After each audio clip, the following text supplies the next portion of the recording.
Olá, meus queridos, muito boa noite. Vamos dar sequência ao nosso estudo da semana passada, né? Onde a gente está analisando, refletindo a respeito da oração de Francisco de Assis, essa sublime oração, como a gente tem aprendido. E a gente vai continuar hoje a partir de um ponto em que o autor faz uma citação muito interessante, né? Porque a gente está analisando nesse nosso capítulo as questões de que a gente poderia aprender a consolar, a compreender e a amar mais do que ser consolado, compreendido e amado. Isso tudo às vezes traz uma confusão, né? A gente não entende muito bem como que a gente pode fazer isso, sendo que, na verdade, o que a gente mais precisa, o que a gente mais desejaria na nossa vida é exatamente sermos amados, acharmos quem nos compreenda, sermos consolados diante dos nossos sofrimentos, das nossas dores. Então, muito interessante porque o autor coloca num determinado momento o aspecto do jugo leve, né, que Jesus tinha nos apresentado no seu Evangelho. Então, a gente recorda isso lá no Evangelho de Mateus, né, onde ele diz assim, num trecho muito lindo, né, que ele chama aqueles que sofrem, ele diz assim: vinde a mim, todos vós que estáis aflitos e sobrecarregados, e eu vos aliviarei. Né? Aprendei de mim, que sou manso e humilde de coração, e todas as lágrimas secarão e todas as dores acalmar-se-ão, porque o meu jugo é leve e o meu fardo é suave. Maravilhoso, né? Eu tenho recordado muito essa passagem do Evangelho e acho que, né, nesses momentos em que a gente passa por tantas turbulências na vida individual, coletivamente, esse é um bom refresco para as nossas almas, né? A gente se lembrar dessas palavras de Jesus. Então, o que na verdade significa esse jugo leve que Jesus nos convida a colocar sobre os nossos ombros, esse fardo leve? Então, o jugo, né, essa imagem aqui está representando, é aquela estrutura que a gente colocava sobre os animais de carga, né?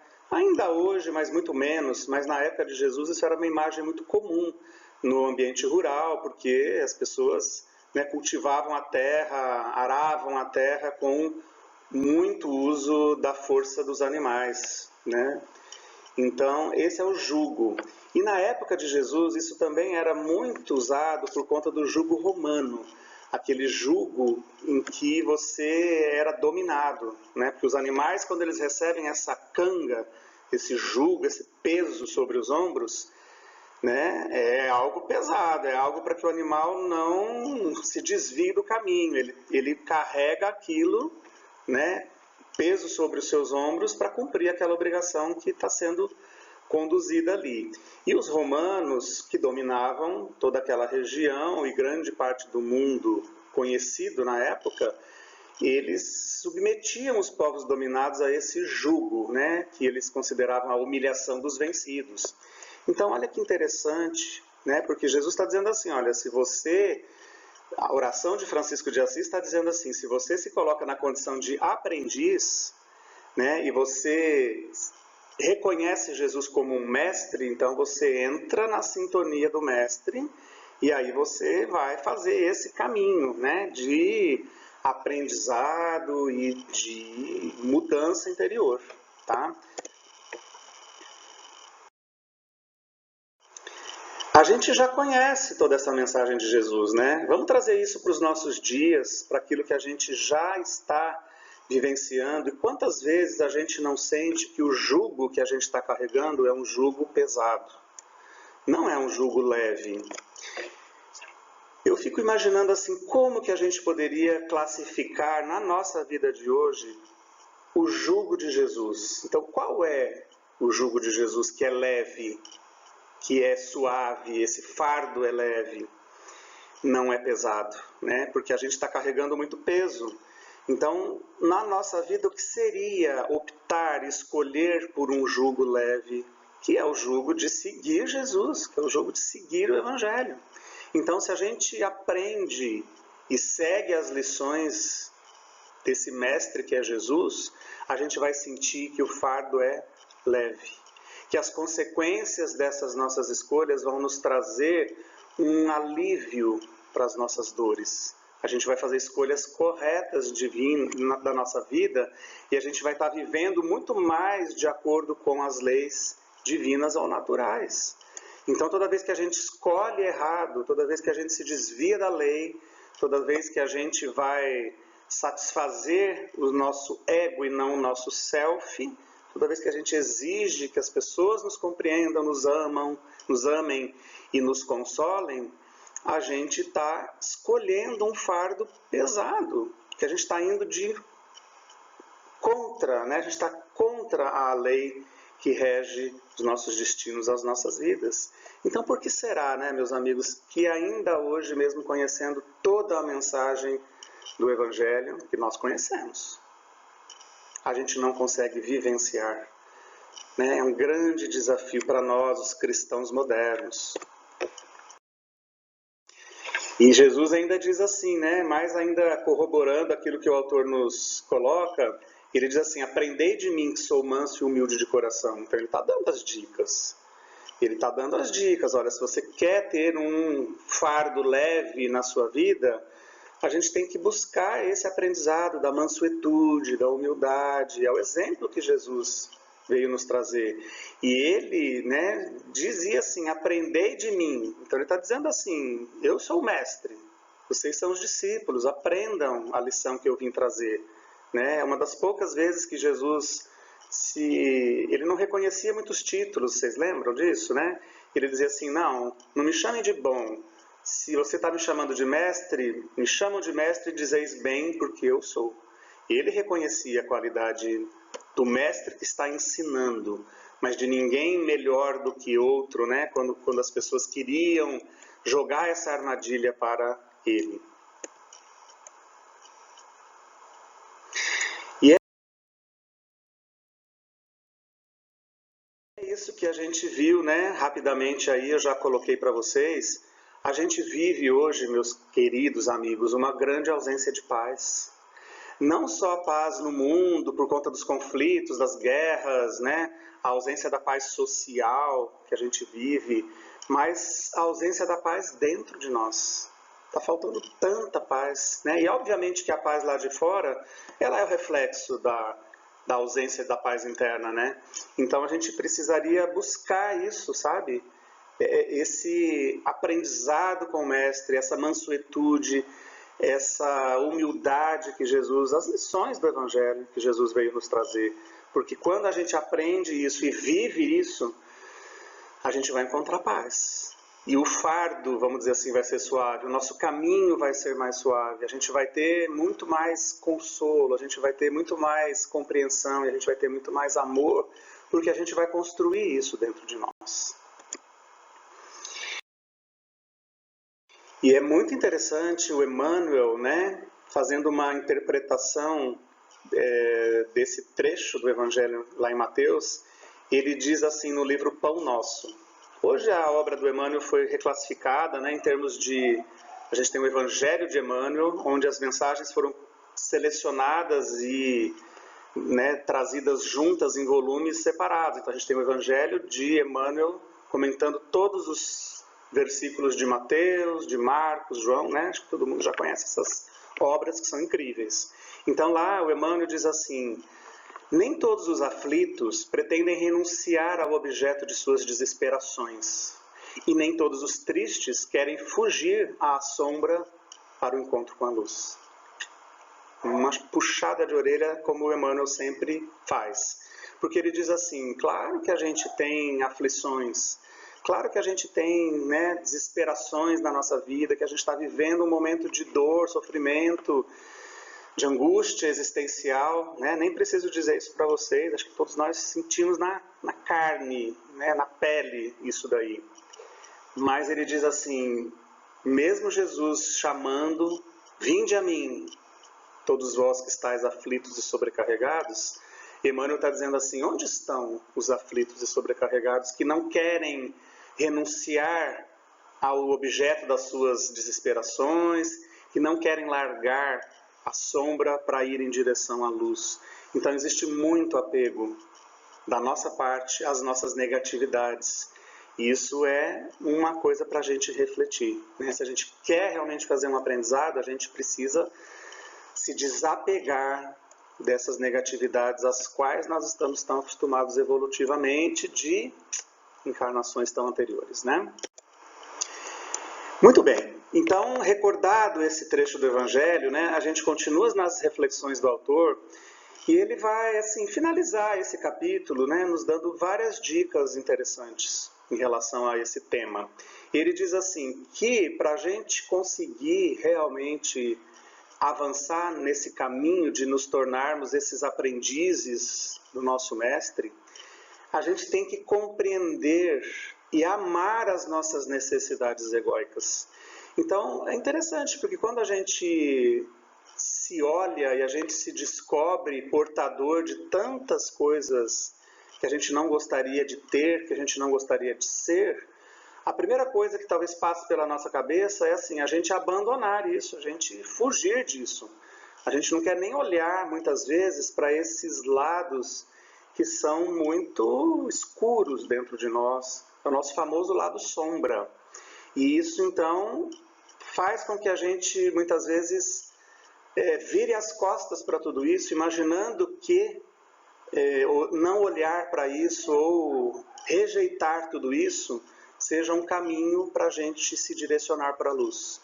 E isso não é tão verdadeiro assim, né? A gente precisa, na verdade, olhar muito de frente tudo isso que a gente descobre a respeito de nós mesmos, meus amigos, porque ali também está um grande tesouro, né? Todas as questões não desenvolvidas ainda dentro de nós, toda a treva que existe dentro de nós, ela precisa ser acolhida, aceita e transformada em luz. E não adianta você olhar para um aspecto trevoso dentro de você, que a gente tem, e achar que ele vai se resolver por si mesmo, que a gente precisa, na verdade, é desenvolver apenas a luz. A gente precisa desenvolver a luz, mas desenvolver a luz significa aceitar e acolher a escuridão que existe dentro de nós, porque senão a gente não completa o processo de desenvolvimento e de evolução espiritual, né? Então é só quando, olha que interessante, por que isso é tão importante? Não é só para um aspecto individual e pessoal, é porque quando eu consigo aceitar e acolher as minhas fraquezas, os meus lados ruins, a minha sombra, as minhas necessidades egóicas que o meu ego quer projetar e satisfazer, só quando eu consigo fazer isso é que eu vou conseguir também olhar para o outro e enxergar que muitas coisas que ele traz também são necessidades e lados sombras dele, necessidades do ego dele. Se eu não conseguir fazer esse caminho, eu vou ficar das minhas necessidades egóicas mal trabalhadas, brigando e enganchando com as necessidades do ego do outro que eu critico tanto. Não é assim? A gente não vê a trave, a gente não vê o cisco que está no olho do outro, mas a gente não enxerga a trave que está no nosso. Então isso é claro, o Evangelho traz esse ensinamento claro. Eu enxergo todos os defeitos dos outros, mas eu não enxergo esses mesmos defeitos dentro de mim. Eu enxergo o cisco no olho do outro, mas não enxergo a trave no meu olho, né? Jesus nos explicou isso claramente. Então, esse é um caminho importante. Compreender e aceitar e amar a nós mesmos em todos os aspectos, até mesmo naqueles mais nebulosos e trevosos. Então, esse movimento, sabe, de aceitação de nós mesmos e de buscar, né, nos aproximarmos do Criador, nos faz crescer nessas virtudes. Nos aproxima das virtudes sublimes do próprio Criador. Então, o Criador é o máximo de amor incondicional, de consolo irrestrito, de compreensão total, né? Jesus é o puro reflexo dessas virtudes do Criador.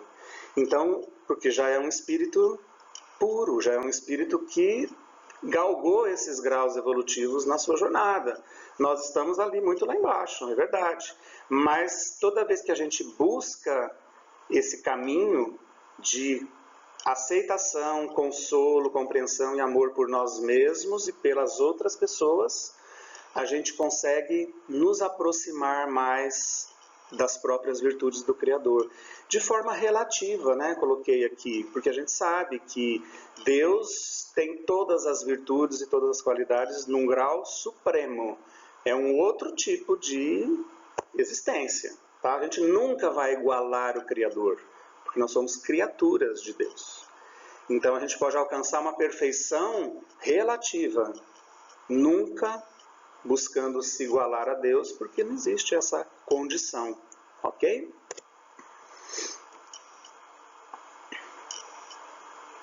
Então, é muito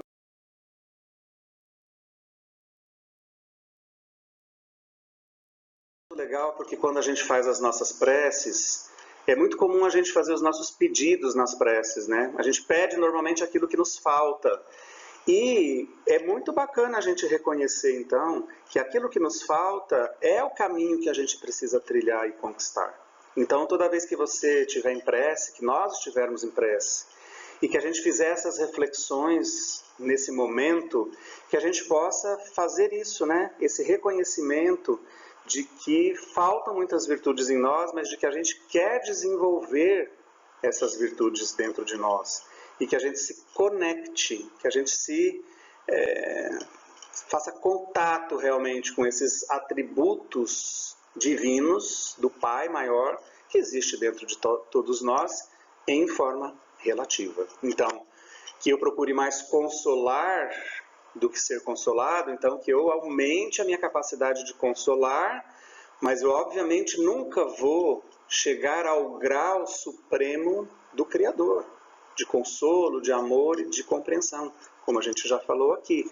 Tudo isso é atingido num grau de perfeição relativa que nós, espíritos e criaturas divinas, podemos chegar.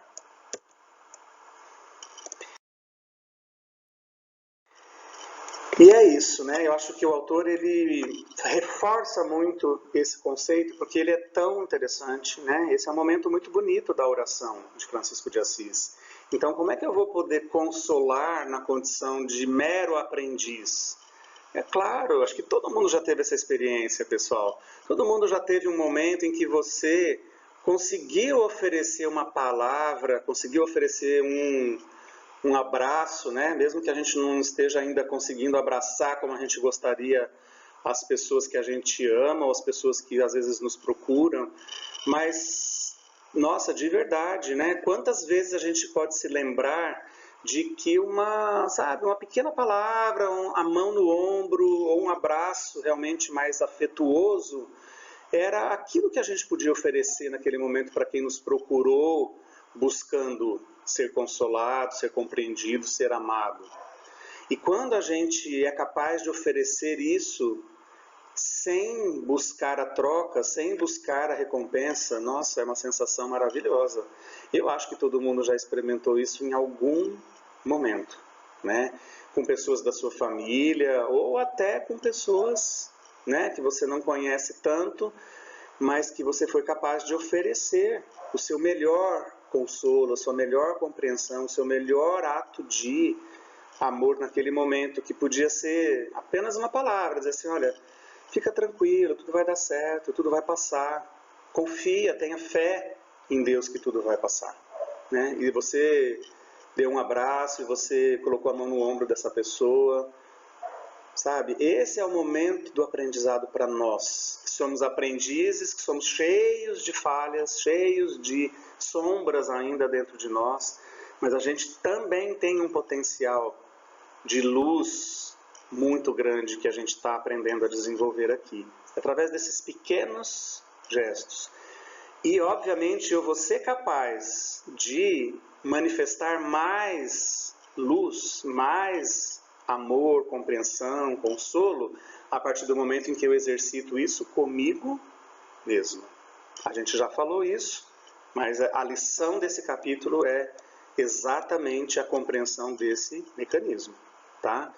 Eu vou ser essa fonte de amor, consolo e compreensão, que não precisa mais exigir ser tão compreendido, tão amado e tão consolado como uma exigência do ego.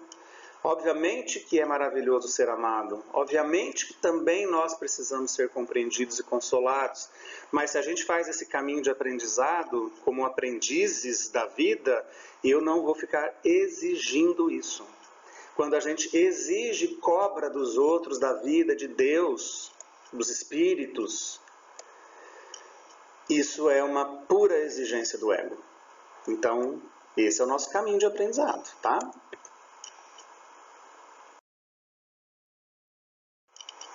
Olha que bacana, né?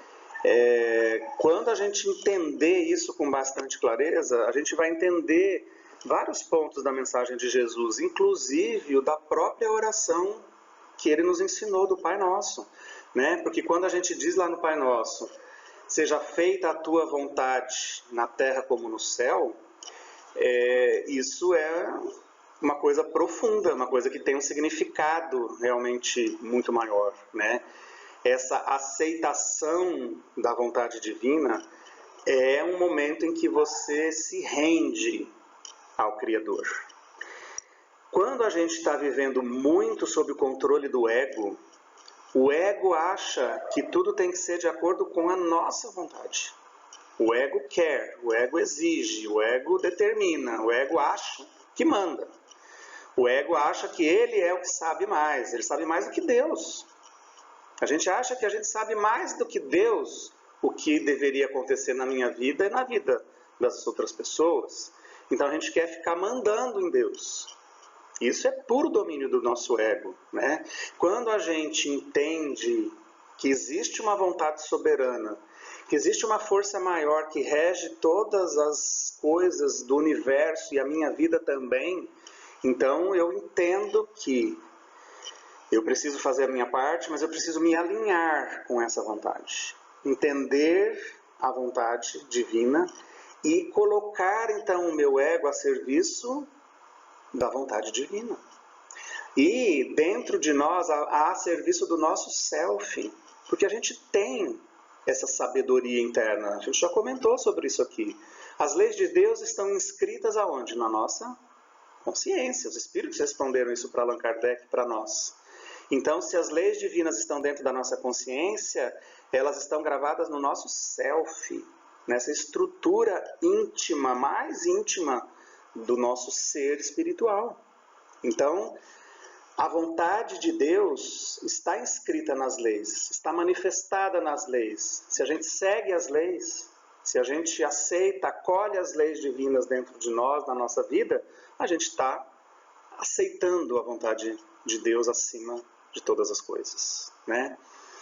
Muito bacana isso, muito lindo, né? Fazer esse caminho. E aí achei muito interessante o autor colocar isso, né? A gente não vai entrar em detalhes aqui porque não é o nosso foco nem o nosso tempo que a gente tem disponível aqui, tá? Para cada aula.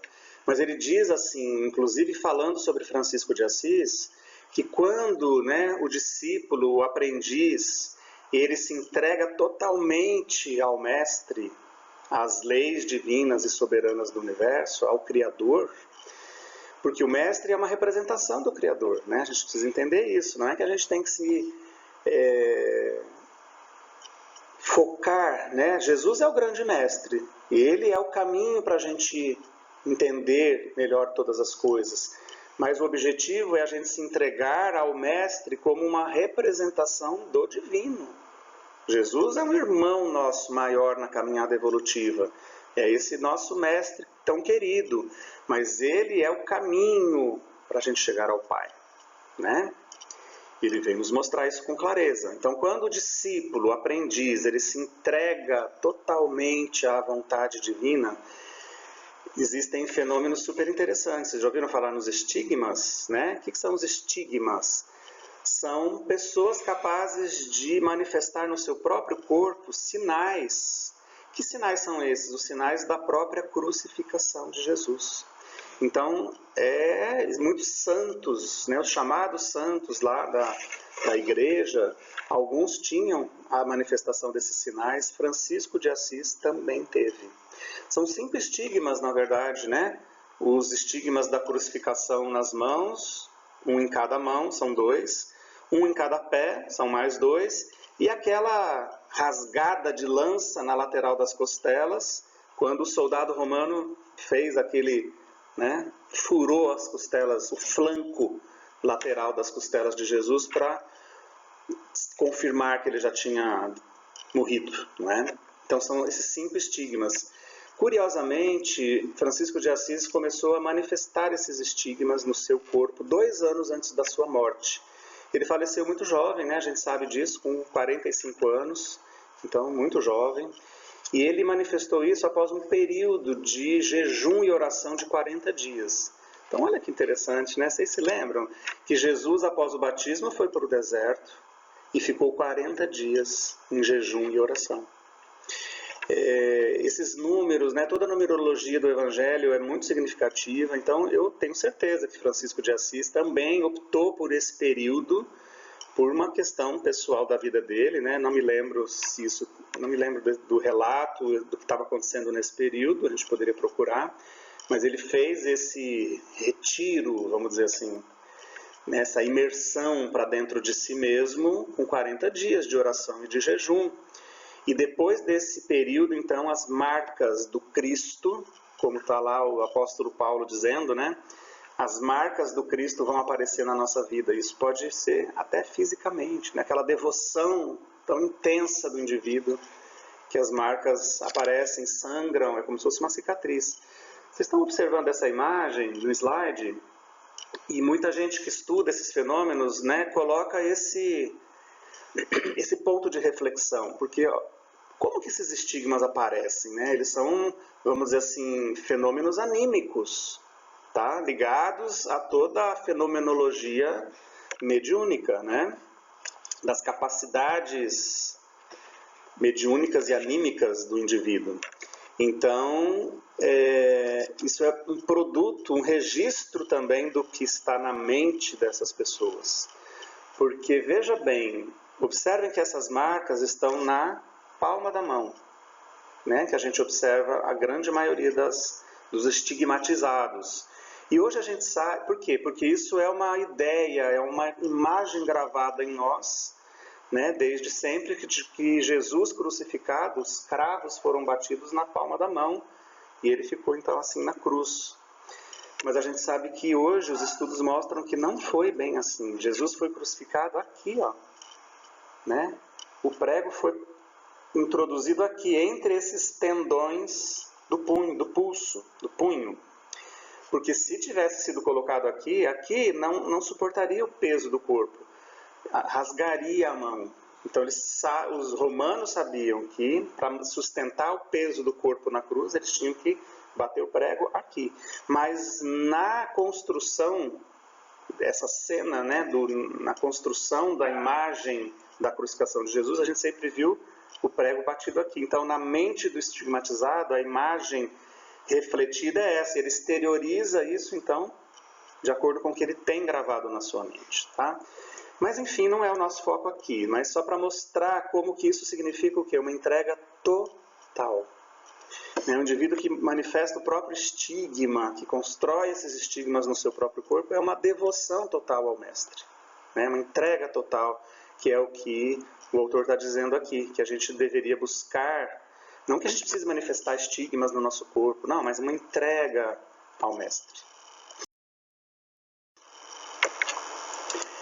E aí, curiosamente, né, para a gente finalizar esse estudo, ele fala uma coisa que eu achei legal, achei interessante a gente destacar aqui. Existe um atributo em nós, seres humanos, que não existe no Criador. Eu falei, nossa, mas que ousadia é essa do autor falar isso, né? Mas na verdade é uma realidade, tá? Porque ele diz assim, qual que é esse atributo? Nós somos filhos, nós somos criaturas. Então o Criador não tem esse atributo. O Criador não manifesta esse aspecto na sua existência como criador, né? Ele é o criador, ele não é a criatura. Ele não tem que manifestar essa gratidão por ter sido criado por algo maior. Ele é o algo maior, né? Mas nós somos filhos, nós somos as criaturas. Então, sermos filhos e criaturas divinas nos faz desenvolver também atributos ligados a essa condição de filhos, que seja a gratidão por termos sido criados. A gente podia não existir, mas nós existimos. Deus nos criou por amor. Então eu existo e preciso ser grato ao Criador por existir. A gente precisa ser obediente às leis, porque as leis traçam o caminho melhor para a minha alegria e felicidade. E o respeito, né? Eu tenho que ter o respeito para com o Criador. E então é isso, né? Quando a gente não reconhece essa qualidade, quando a gente não aceita essa qualidade de filhos do Criador, de filhos de Deus, então a gente recusa isso. A gente não aceita isso. E é isso que produz de verdade, como a gente já viu em outros capítulos, a sensação de treva interior, a ausência de luz, né? Então a gente já estudou isso, tá? A partir do momento em que a gente aceita, somos filhos de Deus, criaturas de Deus, cheias de potencial para amar, viver, nos iluminarmos nesse caminho, a gente vai estar seguindo um roteiro de crescimento e de evolução espiritual tão importante. E finalmente, né, meus amigos, eu acho que isso finaliza o capítulo, porque eu acredito que essa foi a grande chamada do autor, né? Quando a gente lê esse trecho da oração, para a gente entender isso com bastante clareza, a gente precisa não esquecer desse aspecto, sabe? Porque ele é o ponto-chave. Que eu procure mais consolar, compreender e amar do que ser consolado, compreendido e amado. Então, para eu conseguir isso, para eu conseguir esse consolo, compreensão e amor dentro de mim, eu tenho que amar primeiro a mim mesmo. Eu tenho que consolar as minhas próprias aflições. Eu tenho que compreender os meus próprios dramas. Eu tenho que amar as minhas próprias imperfeições, aquilo que a gente chama de sombra, de trevas que existe dentro de nós.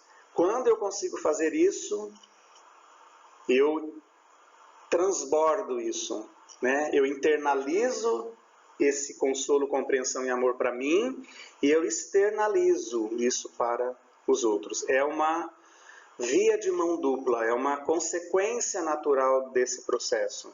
Então, bacana que a gente possa ter isso muito claro, né, meus amigos, na nossa vida, na nossa jornada, de que a gente pode sim amar, consolar, compreender, que a gente vai receber isso também, né, como uma contrapartida da lei das trocas, da lei das afinidades, né? Quando eu amo, eu já estou amando a mim mesmo e vou me abrir para receber o amor. A lei é essa, né? Quando eu consolo a mim mesmo e faço um consolo para alguém que está do meu lado, eu abro também o caminho para as leis das trocas e de receber consolo na minha vida. Eu não fico exigindo mais isso, que a gente já viu que isso é do ego, mas eu ofereço para mim, para as outras pessoas. E cada vez que eu ofereço mais eu atraio para mim, né? Jesus também não falou isso, né? Aquele que tem, mais ele vai receber. Aquele que não tem, mais lhe será tirado, né? O ensinamento fala algo bem parecido com isso, tá bom? Então, meus queridos, que a gente possa refletir na nossa vida, na nossa jornada, como a gente tem realizado esses caminhos, esses mecanismos todos, ok? A gente está chegando ao final aí do nosso estudo, né? A gente tem aí mais poucos capítulos, né? Estava olhando aqui, a gente estava comentando sobre isso. E que ano que tem sido tão produtivo, né? Que oração de Francisco de Assis é essa, tão profunda, que a gente pode tirar ensinamentos para um ano de estudo. Muito bom, muito maravilhoso, tá bom? Eu desejo muita paz para todos nós, que a gente possa seguir juntos aí na nossa jornada, tá bom? Fiquemos com Deus, muita paz, que assim seja.